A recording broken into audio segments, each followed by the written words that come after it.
Hello दोस्तों, welcome to KKC classes. कैसे हो आप लोग? उम्मीद करता हूँ स्वस्थ होंगे और अपनी लाइफ को एंजॉय कर रहे होंगे।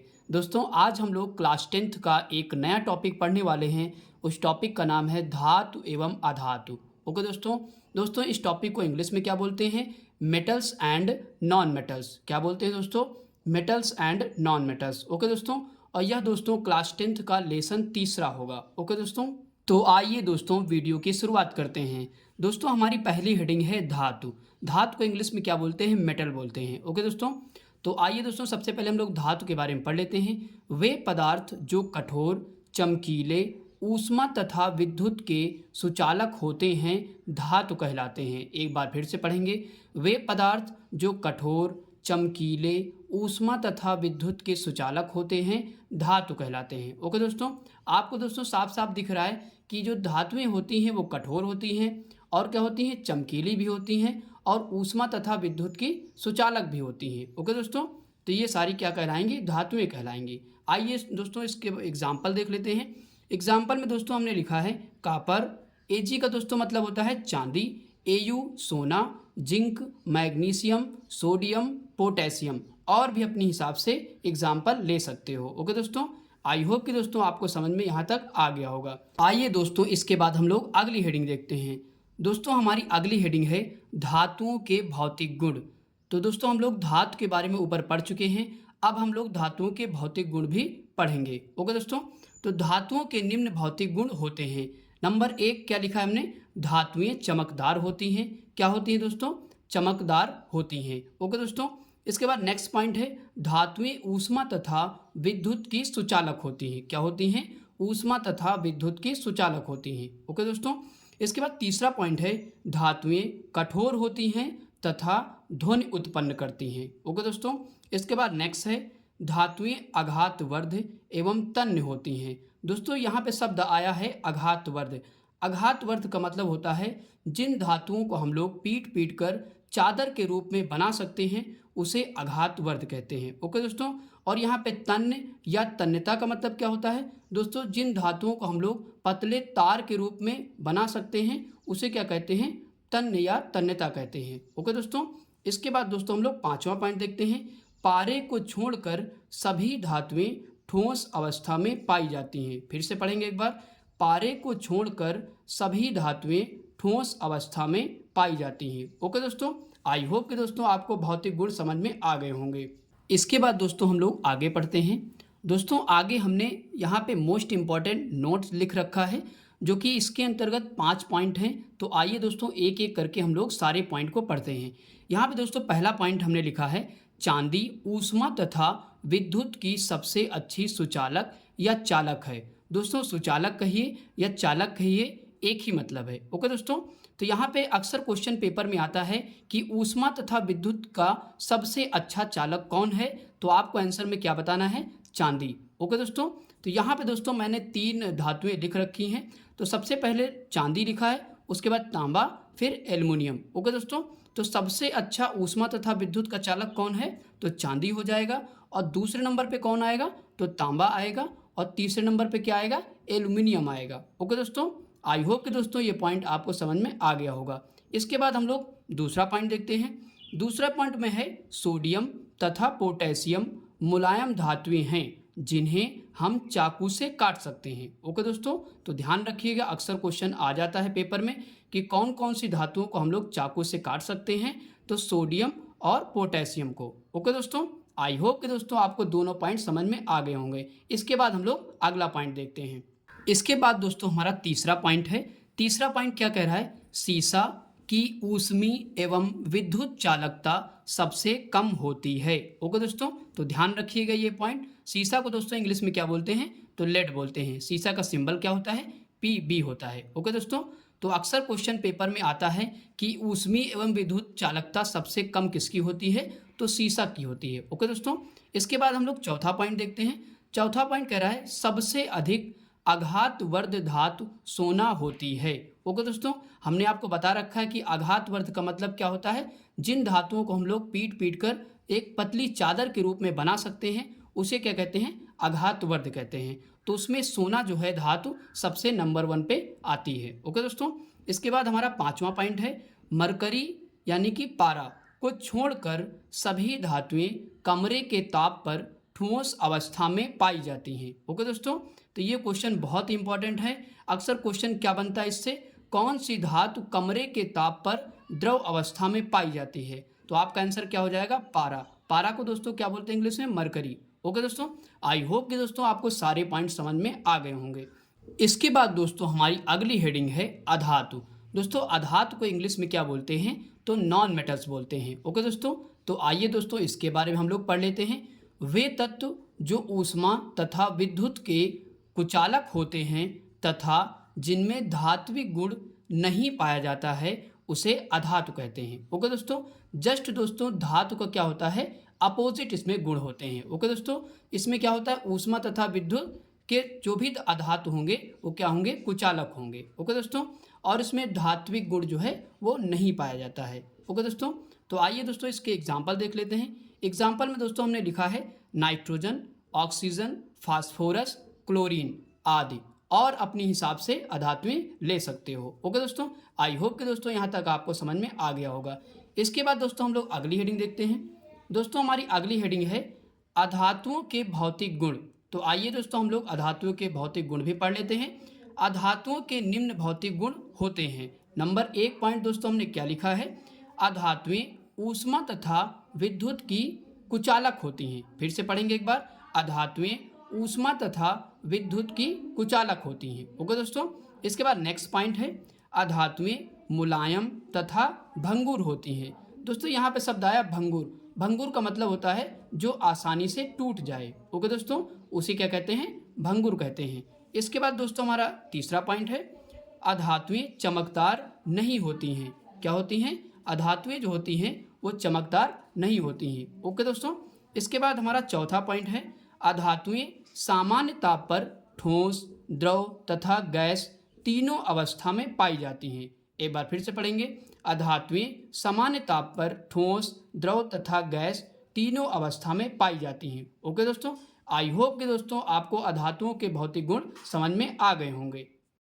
आइए दोस्तों इसके बाद हम लोग आगे पढ़ते हैं। दोस्तों हमारी आगे फिर से नोट्स है, तो नोट्स दोस्तों ये जो है वो अधातुओं पे आधारित है। ओके दोस्तों, तो ये भी मोस्ट इंपॉर्टेंट है क्योंकि यहाँ पे बोर्ड एग्जाम में सीधे आपके क्वेश्चन आ जाता है। और दोस्तों कुछ अपवाद भी हैं, तो आइए देख लेते हैं यहाँ पे। दोस्तों हमारा पहला पॉइंट है ग्रेफाइट अधातु होते हुए भी विद्युत की सुचालक होती है। एक बार फिर से पढ़ते हैं, ग्रेफाइट अधातु होते हुए भी विद्युत की सुचालक होती है। ओके दोस्तों, तो दोस्तों आपने देखा होगा कि जो पेंसिल की लेड या नोक होती है वो काहे की बनी होती है, तो ग्रेफाइट की बनी होती है। इसीलिए दोस्तों हमको बोर्ड में या बोर्ड के सॉकेट में पेंसिल की नोक को नहीं डालना चाहिए, अदरवाइज हमको करंट लग सकता है। ओके दोस्तों, इसके बाद दोस्तों हमारा दूसरा पॉइंट है आयोडीन अधातु होते हुए भी चमकीला होता है। अक्सर दोस्तों यहाँ से क्वेश्चन बनता है कि कौन सा अधातु होते हुए भी चमकीला होता है, तो आंसर क्या हो जाएगा, आयोडीन हो जाएगा। ओके दोस्तों, इसके बाद हमारा तीसरा पॉइंट है ब्रोमीन अधातु द्रव अवस्था में पाई जाती है। फिर से पढ़ेंगे, ब्रोमीन अधातु द्रव अवस्था में पाई जाती है। ओके दोस्तों, आई होप कि दोस्तों ये सारे पॉइंट्स समझ में आ गए होंगे। इसके बाद दोस्तों हम लोग आगे देखते हैं। दोस्तों हमारी इसके बाद हेडिंग है धातुओं के रासायनिक गुण। दोस्तों हम लोगों ने ऊपर इसके धातुओं के भौतिक गुण पढ़ लिए हैं, अब हम लोग क्या पढ़ेंगे, धातुओं के रासायनिक गुण। ओके दोस्तों, तो दोस्तों यहाँ पे सबसे पहला पॉइंट हमारा है वायु के साथ अभिक्रिया, यानी कि जब धातु वायु के साथ अभिक्रिया करता है तो हमें क्या प्राप्त होता है। तो आइए दोस्तों इसको हम लोग पढ़ लेते हैं। दोस्तों हमने लिखा है धातुएं ऑक्सीजन के साथ अभिक्रिया करके धातु ऑक्साइड बनाते हैं। एक बार फिर से देखेंगे, धातुएं ऑक्सीजन के साथ अभिक्रिया करके धातु ऑक्साइड बनाते हैं। ओके दोस्तों, तो आइए दोस्तों इसको एक एग्जाम्पल से समझते हैं। दोस्तों यहाँ पे धातु प्लस ऑक्सीजन जब दोनों दोस्तों अभिक्रिया करेंगे तो क्या प्राप्त होगा, धातु ऑक्साइड प्राप्त होगा। ओके दोस्तों, तो आइए दोस्तों यहाँ पे हमने दोस्तों दो एग्जाम्पल लिख रखे हैं, एक ये वाला और एक ये वाला। दोस्तों दो इसलिए लिख रखे हैं कि आप जो भी आपको याद हो सके वो आप लिख सकते हो। ओके दोस्तों, तो जब ये क्वेश्चन आए तो वहाँ पे दोनों एग्जाम्पल नहीं लिखने हैं, केवल आपको कोई एक ही लिखना है इसमें से। ओके दोस्तों, हमने आपकी सुविधा के अनुसार लिख दिया ताकि जो भी आपको याद हो सके वह वहाँ पे लिख देना। ओके दोस्तों, तो यहाँ पे दोस्तों हमने धातु में लिया कॉपर और ऑक्सीजन। ओके दोस्तों, जब दोनों अभिक्रिया करेंगे तो क्या प्राप्त होगा, कॉपर ऑक्साइड प्राप्त होगा, यानी कि CuO प्राप्त होगा। ओके दोस्तों, इसके बाद दूसरा एग्जाम्पल देखते हैं। दूसरे में दोस्तों धातु में हमने क्या लिया, मैग्नीशियम प्लस ऑक्सीजन। जब दोनों अभिक्रिया करते हैं तो क्या प्राप्त होता है, धातु ऑक्साइड प्राप्त होता है, यानी कि मैग्नीशियम ऑक्साइड प्राप्त होगा। क्या प्राप्त होगा दोस्तों, MgO। ओके दोस्तों, आई होप कि दोस्तों आपको यहाँ तक समझ में आ गया होगा। इसके बाद दोस्तों हमारी अगली हेडिंग है, धातुएं ऑक्सीजन या वायु के साथ अलग अलग तरह से अभिक्रिया करती हैं। तो आइए दोस्तों हम लोग देखते हैं कि ऑक्सीजन या वायु के साथ धातुएं किस किस तरह से अभिक्रिया करती हैं। तो दोस्तों यहाँ पे हमारा दोस्तों पहला पॉइंट है, सोडियम और पोटेशियम धातु वायु के संपर्क में आने पर अचानक आग पकड़ लेती हैं, इसलिए इन्हें केरोसिन के तेल में डुबो कर रखा जाता है। दोस्तों यहाँ पे क्या समझ में आ रहा है कि जब सोडियम और पोटेशियम धातुएं वायु के संपर्क में आती हैं तो क्या होता है, अचानक आग पकड़ लेती हैं, इसलिए इनको बचाने के लिए यानी कि केरोसिन यानी कि मिट्टी के तेल में डुबो कर रखा जाता है। ओके दोस्तों, इसके बाद दोस्तों हमारा दूसरा पॉइंट है, मैग्नीशियम, एल्युमिनियम, जिंक, सीसा, ये सभी वायु के साथ धीरे धीरे अभिक्रिया करते हैं। इन धातुओं पर ऑक्साइड की परत चढ़ जाती है। ओके दोस्तों, इसके बाद दोस्तों हमारा अगला पॉइंट है, लोहा वायु में गर्म करने पर कोई अभिक्रिया नहीं करता है, लेकिन लौह चूर्ण गर्म करने पर तेजी से जलने लगता है। ओके दोस्तों, ऐसे अगर लोहे को वायु में गर्म करोगे तो कोई भी अभिक्रिया नहीं करता है, लेकिन जैसे ही लौह चूर्ण यानी कि लोहे के जो छोटे छोटे टुकड़े होते हैं, चूर्ण होता है, जब उसको हम लोग गर्म करते हैं तो क्या होता है, वो तेजी से जलने लगता है। ओके दोस्तों, इसके बाद दोस्तों हम लोग अगला पॉइंट पढ़ते हैं। अगला कौन सा पॉइंट है, चौथा पॉइंट।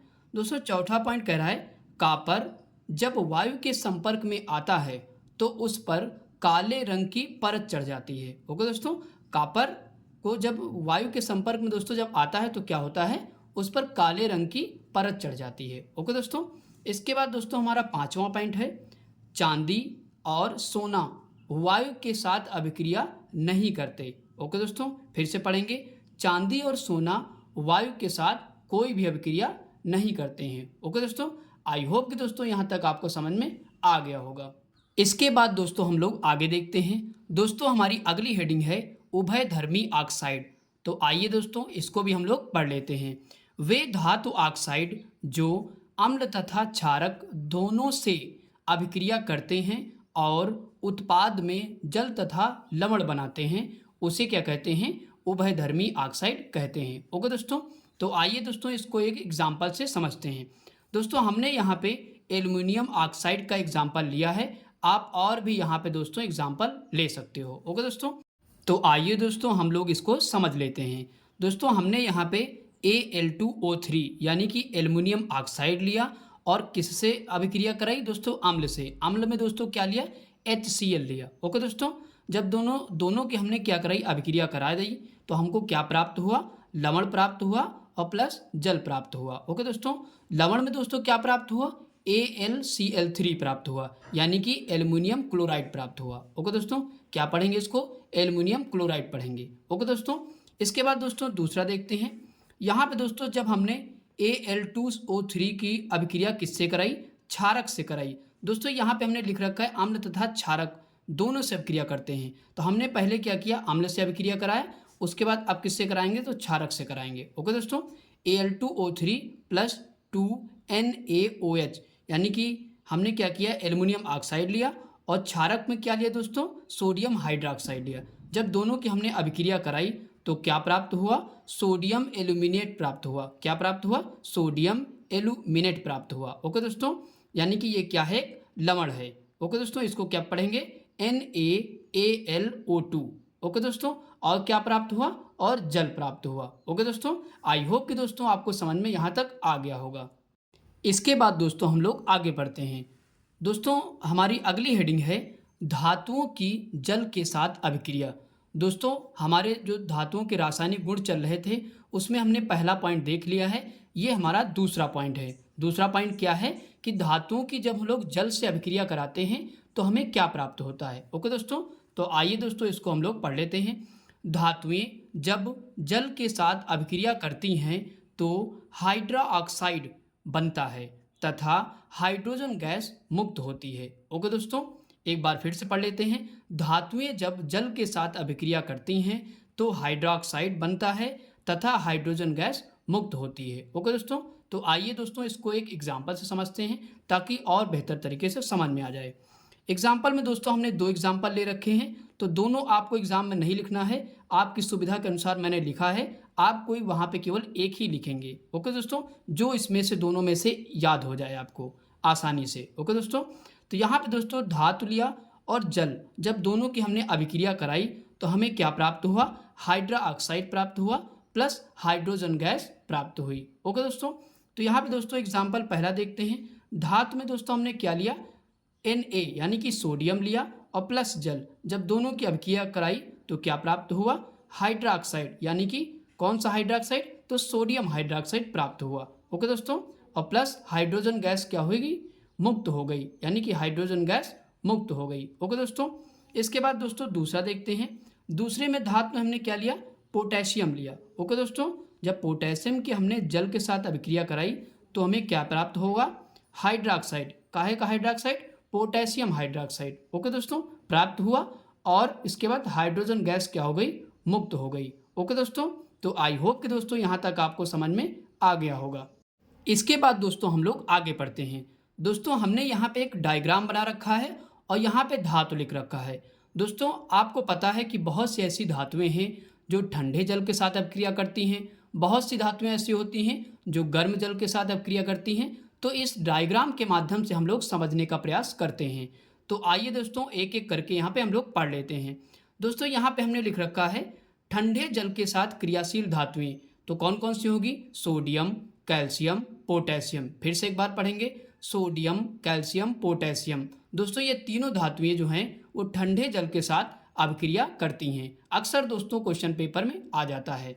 इसके बाद दोस्तों इसको देखते हैं, गर्म जल के साथ क्रियाशील धातु। तो दोस्तों गर्म जल के साथ कौन सी अभिक्रिया करती है धातु, तो मैग्नीशियम करती है। ओके दोस्तों, क्वेश्चन पेपर में आ जाएगा कि कौन सी धातु गर्म जल के साथ अभिक्रिया करती है, तो कौन सी करेगी, मैग्नीशियम करेगी। ओके दोस्तों, इसके बाद इसको पढ़ते हैं, केवल भाप के साथ अभिक्रियाशील धातुएं कौन कौन सी हैं, एल्युमिनियम, आयरन, जिंक। फिर से पढ़ेंगे, एल्युमिनियम, आयरन, जिंक, ये तीनों धातुएं दोस्तों भाप के साथ अभिक्रिया करती हैं। इसके बाद दोस्तों इसको पढ़ते हैं, जल के साथ कोई भी अभिक्रिया नहीं करती। दोस्तों ये ऐसी धातुएं हैं जो जल के साथ अभिक्रिया नहीं करती हैं। कौन कौन सी हैं, Pb यानी कि सीसा, कॉपर, इसके बाद Au दोस्तों किसको बोलते हैं, तो सोना को बोलते हैं। इसके बाद Ag मतलब चांदी, यानी कि फिर से पढ़ेंगे, लेड, कॉपर, सोना, चांदी, ये धातुएं जो दोस्तों हैं वो जल के साथ अभिक्रिया नहीं करती हैं। ओके दोस्तों, आई होप कि दोस्तों ये स्ट्रक्चर आपको समझ में आ गया होगा। इसके बाद दोस्तों हम लोग आगे पढ़ते हैं। दोस्तों यहाँ पे हमने एक नोट लिख रखी है जो कि मोस्ट इंपॉर्टेंट है, तो आइए दोस्तों इसको हम लोग पढ़ लेते हैं।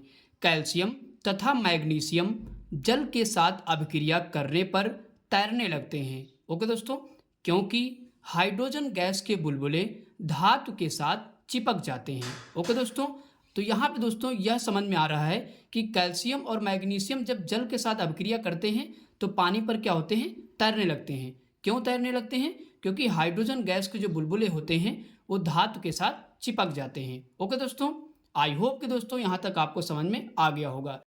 इसके बाद दोस्तों हम लोग आगे बढ़ते हैं। दोस्तों हमारी अगली हेडिंग है धातुओं की अम्लों से अभिक्रिया। दोस्तों आपको पता है कि हम लोग धातुओं के रासायनिक गुण पढ़ रहे थे, जिसमें हमने 2 पॉइंट ऊपर पढ़ लिए हैं। ओके दोस्तों, ये कौन सा पॉइंट होगा, तो तीसरा पॉइंट होगा। ओके दोस्तों, जब दोस्तों हम लोग धातुओं की अम्लों से अभिक्रिया करते हैं तो हमें क्या प्राप्त होता है, आइए देखते हैं। धातुएं तनु अम्लों से क्रिया करके लवण तथा हाइड्रोजन गैस प्रदान करते हैं। ओके दोस्तों, क्या प्रदान करते हैं, लवण तथा हाइड्रोजन गैस प्राप्त होते हैं। ओके दोस्तों, तो आइए दोस्तों इसको एक एग्जाम्पल से समझते हैं ताकि बेहतर तरीके से समझ में आ जाए। दोस्तों धातु प्लस तनु अम्ल जब दोनों हम लोग अभिक्रिया कराते हैं तो क्या प्राप्त होता है, लवण प्लस हाइड्रोजन गैस प्राप्त होता है। ओके दोस्तों, दोस्तों यहाँ पे तनु अम्ल की बात आई है। तो दोस्तों तनु अम्ल किसे कहते हैं? जब विलयन में जल की मात्रा अधिक हो तथा अम्ल कम मात्रा में हो, उसे हम तनु अम्ल कहते हैं। ओके दोस्तों, आई होप कि दोस्तों समझ में आ गया होगा। इसके बाद दोस्तों यहाँ पे हमने 2 एग्जाम्पल लिख रखे हैं, फिर से वैसे ही लिख रखा है। जो भी आपको आसानी से याद हो जाए वही आप एग्जाम में लिखिएगा। यहाँ पे दोस्तों दोनों आपको एग्जाम में नहीं लिखना है। ओके दोस्तों, तो यहाँ पे दोस्तों पहला एग्जाम्पल देखते हैं। जब दोस्तों धातु में हमने क्या लिया? जिंक लिया, और यहाँ पे क्या लिया? अम्ल में HCl लिया। जब दोनों में दोस्तों अभिक्रिया कराई तो हमें क्या प्राप्त हुआ? लवण में दोस्तों प्राप्त हुआ जिंक क्लोराइड यानी कि ZnCl2 प्राप्त हुआ। ओके दोस्तों, और क्या प्राप्त हुआ? हाइड्रोजन गैस प्राप्त हुई। ओके दोस्तों, इसके बाद दूसरा एग्जाम्पल है। धातु में दोस्तों क्या लिया? मैग्नीशियम लिया, और अम्ल में दोस्तों HCl फिर से हमने ले लिया, और दोनों के दोस्तों जब अभिक्रिया करा दी तो क्या प्राप्त हुआ? लवण में दोस्तों क्या प्राप्त हुआ? मैग्नीशियम क्लोराइड यानी कि MgCl2। ओके दोस्तों, और हाइड्रोजन गैस प्राप्त हुई। आई होप कि दोस्तों आपको समझ में यहाँ तक आ गया होगा।